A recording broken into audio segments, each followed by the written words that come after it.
স্বৈরাচারী শেখ হাসিনার যেই প্রাক্তন অবকাঠামো, সেনা প্রধান থেকে আরম্ভ করে, বাহিনীর সকল প্রধান থেকে আরম্ভ করে, পুলিশ এবং সিভিল প্রশাসনের সকল সচিব, উপসচিব ইত্যাদি ইত্যাদি সবাই সেই আইন বলে চুপ্পুর বলে রয়ে গেছে।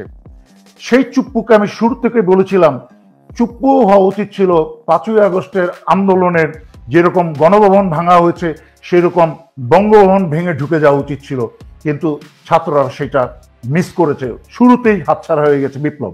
এখন দ্বিতীয় কথায় আসি, যার ফলে তৈরি হয়েছে একটা দুর্বল সরকার। প্রফেসর মোহাম্মদ ইউনূসের মতো একজন জ্ঞানীগুণী ব্যক্তির যেই জায়গায় আছেন আমাদের প্রয়োজন আছে, বাট বাস্তব সত্যি হচ্ছে রাষ্ট্র পরিচালনা করা বা তার সার্বিক বিষয় বোঝার ওনার সেই অভিজ্ঞতা নেই। এবং ওনার আশেপাশে রয়ের পরিকল্পনায় যেই সকল ভারতীয় দালালদেরকে বসানো হয়েছে, আসিফ নজরুল, তারপরে অন্যান্য যত ওই যে নাট্যকার, মঞ্চকার কাদেরকে বসিয়েছে, তারপরে এই আরো যারা আছে এনজিও থেকে এনে বসানো হয়েছে সব লিপ সার্ভিস দেওয়ার জন্য, এদেরকে দিয়ে দেশের একটা শান্তিকালীন সময়েও একটা সরকার চালানো সম্ভব না। সেখানে একটা ধ্বংসপ্রাপ্ত দেশে, যেখানে দেশের চারিদিকে হচ্ছে বাংলাদেশ বিরোধী কি বলে পরিকল্পনা এবং কনস্পিরেসি, সেখানে এই সরকারের এরকম দুর্বল লোক দিয়ে দেওয়া হয়েছে ইচ্ছা করে যেন এই সরকার কোনো কাজ না করতে পারে। যদি প্রফেসর ইউনূস সরকার না চালাতে পারে, আমার প্রথম কথা হচ্ছে প্রফেসর ইউনূস সরকার যদি না চালাতে পারে, সেই সরকারকে সাহায্য করার জন্য সাথে সমস্ত সংগ্রামরত ছাত্র এবং জনতা আছে। পাশাপাশি এই বাংলাদেশ সরকারেরই অংশ সাংবিধানিক এবং সাংবিধানিকভাবেই কিন্তু এই সরকারেরই একটা বিশাল শক্তিশালী অংশ কিন্তু এই সেনাবাহিনী। মনে রাখতে হবে, সেনাবাহিনীর দেশদ্রোহী ভারতের এবং আওয়ামী লীগের যেই সব দালাল, মির্জাফর, আয়নাগরের খুনিদেরকে সেনাপ্রধান আশ্রয় দিয়ে রেখেছেন, উনি মনে করছেন, আগে গতকালকের অনুষ্ঠানে বলেছি, উনি মনে করছেন সবাইকে একত্রে গ্রেফতার করলে সমস্যা হতে পারে। আমি সেনাপ্রধানের প্রতি শ্রদ্ধা এবং ভালোবাসা রেখে আমি ওনাকে আশ্বস্ত করতে চাই, সমগ্র বাংলাদেশের ছাত্র জনতা এই সংগ্রামী নবীন প্রাণ আপনার পাশে থাকবে। এই সমস্ত জানালদেরকে আইনের হাতে তুলে দিন। বাংলাদেশ সেনাবাহিনীর কনিষ্ঠতম সদস্য থেকে আরম্ভ করে উপরের লেভেলের বর্তমানে অনেক জেনারেল আছে যারা আপনাকে, জুনিয়ররা তো 100% প্রায়, আর উপরের লেভেলের বেশিরভাগই আপনাকে সমর্থন দিবে, সাহায্য করবে, ভালোবাসে। আমরা কেউই চাই না, জনগণও চাই না, আমি চাই না, জনগণও চায় না ভারতের বিরুদ্ধে যুদ্ধ ঘোষণা করতে। একটা শান্তিপ্রিয় জাতি, শান্তিপ্রিয় জনগণ কেন যুদ্ধ ঘোষণা করতে যাবে? যুদ্ধ ঘোষণা করলে তো কখনোই শান্তি পাওয়া যাবে না। আমরা ভারতের বিরুদ্ধে মাথা উঁচু করে দাঁড়াচ্ছি এবং দাঁড়িয়েছি যেন ভারত আমাদের সাথে সম্মানের সাথে, সমতার ভিত্তিতে, শ্রদ্ধার সাথে আমাদের সাথে যোগাযোগ করে, কমিউনিকেট করে, দাদাগিরি না করে। বিএনপি কোন নেতাকে আমরা কোনোদিন আশা করি না যে ওনারা যুদ্ধ ঘোষণা করবেন। ওনারা হাসি মুখে, ডিপ্লোম্যাটিক্যালি, ভদ্রভাবে হাসি মুখে বলবেন, আপনারা এটা দাবি করেছেন বা এটা একটা অবান্তর দাবি, আমাদের অমুক নদীর পানি ছেড়ে দিতে হবে, তারপর আমরা ওই জিনিসটা করব। এইভাবে সমতার ভিত্তিতে দাবি আদায় করতে হবে। 2 নাম্বার, বিএনপির ভিতরে যে রয়ের এজেন্ট আছে, এটা কি শুধু আমি একাই বলছি? আমি তো এত বছর একা বলেছি, নাম ধরে ধরে বলেছি, কিন্তু সেই দিন তো উন্মুক্তভাবে আমারই পছন্দের একজন মানুষ এবং উনিও আমাকে স্নেহ করেন, আপনাদের বিএনপির মন্ত্রী ছিলেন, কমার্স মিনিস্টার ছিলেন, প্রাক্তন বিমান প্রধান এয়ার চিফ আলতাফ চৌধুরী, উনি বলেছেন যে বিএনপির ভিতরে র আছে। তাহলে আমাকে প্রশ্ন করার আগে আমার চেয়ে অনেক বিজ্ঞ হচ্ছে প্রাক্তন অবসরপ্রাপ্ত এয়ার চিফ আলতাফ চৌধুরী। ওনাকে প্রশ্ন করে দেখেন যা উনি বিএনপির একজন নেতা হয়ে এবং মন্ত্রী হয়ে উনি কেন বললেন, এবং উনি যে বলেছেন সত্য কথা শেখ মুজিব শুধু একা না, শেখ মুজিব তার পুরো পরিবারবর্গ নিয়ে বাংলাদেশের শুরু থেকে যেই পরিমাণ অন্যায় অত্যাচার করেছে, খুন গুম খুন হত্যা করেছে, ব্যাংক চুরি, সারা বাংলাদেশের সেন্ট্রাল ব্যাংক চুরি যা করেছে তার শাস্তি কিন্তু এখনো পর্যন্ত হয়নি। ৩২ নাম্বার ভাঙা হচ্ছে একটা মানুষ যখন খুনি এবং অপরাধী হয়, দেশের লুটেরা হয়, তার বিরুদ্ধে তার কোনো বিচার না হওয়াতে দেশের জনগণ যদি ক্ষিপ্ত হয়ে গিয়ে সেই অবৈধ পয়সায় গড়া তাদের সম্পত্তি ধ্বংস করে, এখানে বৈষম্যের আমি কিছু দেখছি না, বরঞ্চ এইসব অত্যাচারীদের যেসব অত্যাচারী স্তম্ভ তৈরি করে গেছে সেটা ধ্বংসের মাধ্যমে জনগণের সাথে আমি সমতা দেখছি। ৫ই আগস্টের পরে সারা বাংলাদেশের মানুষের এবং আন্তর্জাতিক মিডিয়ার সামনে বিএনপির উপরের লেভেলের মির্জা ফখরুল থেকে আরম্ভ করে যারা অথরাইজড স্পিকার তারা পর্যন্ত বলছে যে আওয়ামী লীগকে বাতিল করা যাবে না, আওয়ামী লীগকে শাস্তি দেওয়া যাবে না। কেন?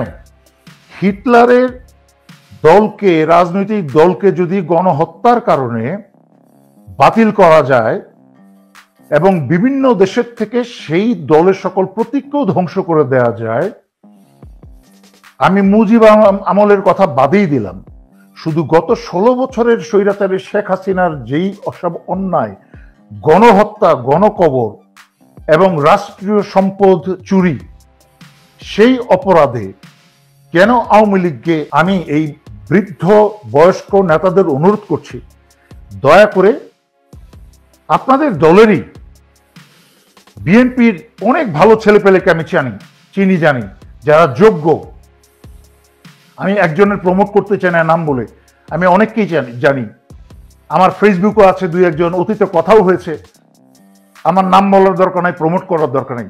দয়া করে আল্লাহর হস্তে আপনারা একটু রিটায়ারমেন্টে যান, বিএনপির ওই শিক্ষিত যোগ্য একদম মাঠে নেমে সামনের সারিতে যুদ্ধ করা ছেলে মেয়েগুলোকে জায়গা দেন আল্লাহর হস্তে। যেই ছেলেপেলেগুলা রাস্তায় নেমে মার খেয়েছে, জেল কেটেছে, পুলিশের বাড়ি খেয়ে অত্যাচার সহ্য করে আপনাদের মতো নাটক করে 7 দিনের জন্য জেলে গিয়ে জামাই আদর পেয়ে আবার বাইরে চলে আসে নাই হাসিনার সাথে আন্ডারস্ট্যান্ডিং এর মাধ্যমে, তারা ধান খেতে ঘুমিয়েছে, তাদের পরিবার ছিন্ন বিচ্ছিন্ন হয়ে গেছে, সেই ছেলে মেয়েদের গুলাকে গ্রাসরুট লেভেল থেকে এনে উপরের লেভেলে একটু নেতৃত্বের জায়গা দেন, দেখবেন বিএনপিটা আবার শক্তিশালী হয়ে উঠবে। আর আল্লাহর রাস্তা জনগণের মনের কথা বোঝার চেষ্টা করেন, জনগণ কি চায়, জনগণ কি চায়, যে জনগণ আওয়ামী লীগ কার চায় না, ছাত্রলীগ তো দূরের কথা, আওয়ামী লীগ কি চায় না, তাদের মনের ভাবটা বোঝার চেষ্টা করেন। জনগণ সংস্কার চায়, যদি জনগণের মনের ভাব না বোঝেন আপনারা বোকার মতো কিভাবে আশা করেন এই জনগণ আপনাদেরকে ভোট দিবে? মূর্খ সারা দেশই করে নেই। যখন বেগম জিয়াকে বালুর ট্রাক দিয়ে ওনার বাসার মুখ বন্ধ করে দিয়েছিল, বিএনপির এত ক্ষমতা, বালুর ট্রাক সরানোর ক্ষমতা নাই, সেই বিএনপি নাকি আবার তার আন্দোলনের ডাক দিয়ে আবার নাকি একটা জুলাই আগস্ট করবে, কি করবে না করবে। যেই বিএনপি বেগম জিয়াকে 2 বছর জেলে পচিয়ে মারল, সেই বিএনপি ভারতের গোলামি করে, ভারতের পা চাটে, আবার আওয়ামী লীগের পা চাটে। এই দলটার চরিত্রটা আজকে এত স্খলন হয়েছে, যেখানে বেগম জিয়ার মতো একটা ভালো মানুষকে পচিয়ে মেরে ফেললো, এই বিএনপি কিচ্ছু করতে পারে নাই। এই বড় বড় নেতা যারা চিৎকার করছে তারা কিচ্ছু করতে পারে নাই। সুতরাং বিএনপি যে কি চাইছে, সবচেয়ে ভয়ঙ্কর এবং অপরাধজনক, আপত্তিজনক কথা বিএনপি যেটা মনে করে, এবং একজন বক্তা বলে গেছেন, প্রথমেই যে প্রশ্ন করেছিলেন যে বিএনপি ভারতের বিরোধিতা করলে তো বিএনপি ক্ষমতায় আসতে পারবে না। তার মানে চিন্তা করে দেখেন, শুধু নেতারাই না, বিএনপির যারা কর্মী তাদের মাথায় এই চিন্তাটা চলে এসেছে যে জনগণের ভোট ইম্পর্টেন্ট না, ভারতের সমর্থন ইম্পর্টেন্ট। কতটুকু ভয়ঙ্কর, যাদের যেই জনগণের মাথায় এমন একটা চিন্তা থাকতে পারে, মনে এমন একটা চিন্তা ঢুকতে পারে, অবস্থান করতে পারে যে কোনো একটা দলকে ক্ষমতায় আসতে হলে ভারতের সাহায্য দরকার আছে, তার মানে কি জনগণ তোমরা পিছনে থাকো, তোমাদের প্রয়োজন নেই। এই জন্যই তো বাংলাদেশের গণতন্ত্রের আজকে এই করুণ অবস্থা, এবং এই জন্যই বাংলাদেশের জনগণকে এখন ছাত্র জনতাকে একটা প্রতিটা দলকে বাধ্য করাতে হবে। সবচেয়ে গুরুত্বপূর্ণ জায়গায় হাত দিয়েছেন, যেইটা নিয়ে আমি বোধহয় এই পর্যন্ত 5ই আগস্টের পরে এই পর্যন্ত কম করে হলেও 20টা ভিডিও করেছি এই জিনিসটার উপরে বারবার প্রেশার দিই। মূলত মূল সমস্যাটা হয়ে গেছে, গোড়ায় হাত দিতে হবে। মূল সমস্যাটা হয়ে গেছে 5ই আগস্টে যখন হাসিনা পালিয়ে যায় বা হাসিনাকে পালানোর পরিকল্পনা যখন করে সেটা সেনাবাহিনীকে দিয়ে সেটা প্রয়োগ করায়, তখনই একই সাথে পরিকল্পনা করা হয় যে কিভাবে ছাত্রদের কাছ থেকে এই বিপ্লবটাকে ছিনিয়ে নেওয়া যায়। সেই পরিকল্পনা কিন্তু 5ই আগস্টের পর আগেই হয়ে যায়, এবং যার ফলে দ্রুত গতিতে নন বিপ্লবী বা অবিপ্লবী একটা সরকার গঠন করতে বলা হয় দুইটা উদ্দেশ্যে। একটা হচ্ছে লোক দেখানো সরকার গঠন হয়ে গেছে, 2 নাম্বার হচ্ছে কিছু ছাত্র নেতাকে সরকারে বসিয়ে ছাত্র নেতাদের মাঝখানে ভাঙন ধরানো, যেটা সফলভাবে করেছিল। 3 নাম্বার হচ্ছে এই সরকার গঠনের মাঝখানে চুপ্পুকে রেখে দিয়েছে, যেটা হচ্ছে সংবিধানের খুঁটি, যেই খুঁটির মাধ্যমে ভারত বিএনপির বড় বড় নেতাগুলাকে বিভিন্ন ধরনের হানি ট্র্যাপ, মানে হয় নারী ঘটিত আর নয়তো মানি ট্র্যাপ অথবা পয়সা ঘটিত, এইসব জিনিসের লেনদেনের মাঝখানে রেকর্ডিং করে বা ভিডিও করে ইতিমধ্যে তাদের হাতে রেখে দিয়েছে। তোমরা যদি বিএনপির নেতাদের বলছে, তোমরা যদি আমাদের কথায় না চলো আমরা এগুলো ফাঁস করে দিব। আমি একটা কথা বলি,